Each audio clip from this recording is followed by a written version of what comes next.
Now, staying in the US, Kamala Harris had her first campaign rally on the battleground state of Wisconsin. She pitched herself to voters in her bid to become US president. And joining me now live is Sky News Washington correspondent Annalise Nielsen. Annalise, thank you very much. What's your analysis of Kamala's first official campaign event today?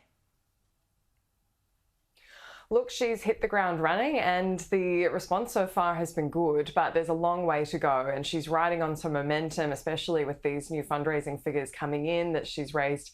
Now they're saying $81 million since it was announced that Joe Biden was going to withdraw from the race. But what I would say is that this could absolutely change the closer we get to Election Day. She's going to have to do more media, which hasn't traditionally been her strong point.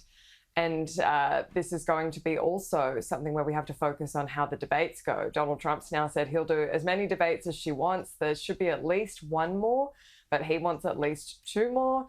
And we don't know how she's going to fare in that environment. He was very reserved with Joe Biden. He really held back and just let Joe Biden to take the stage. And then we saw just so many issues with his cognitive function. Trump didn't have to do much. It's likely that he'll kind of up that strategy with Kamala Harris, go toe-to-toe with her, and then that could be what really changes. But there is just this sense among Democrats that they're so relieved that Joe Biden's out that they're really going all in on Kamala Harris. Although, of course, Trump might also hold back a bit on Kamala Harris because of her gender. His advisors might encourage him not to be as tough on her. Annalise, what are you hearing in terms of whether Biden's expected to offer any explanation when he speaks later tonight, your time, for why he's no longer running? Yeah, look, we're finally getting this Oval Office address. There was this promise in the letter that was posted to Twitter when Joe Biden announced he was resigning, and then that was indicating that he was going to speak to the nation later this week.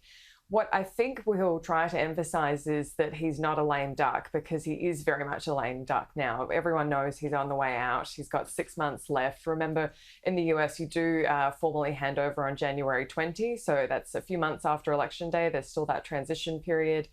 But it's really going to be hard for him now to advance any kind of major agenda. Now everyone knows he's leaving, and also these questions about his cognitive fitness and ability. So I think they're going to be trying to put forward a strong image that he's not weak. He's going to be trying to deny any of that any of those questions around his cognitive abilities.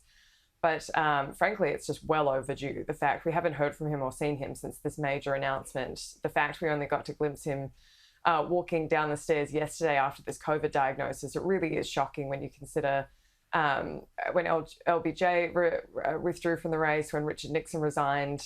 They did that to the American people. It's really overdue that he does this now. Yeah, especially as you've pointed out, not everyone is on social media. Many people are not. Annalise Nielsen, really appreciate your analysis.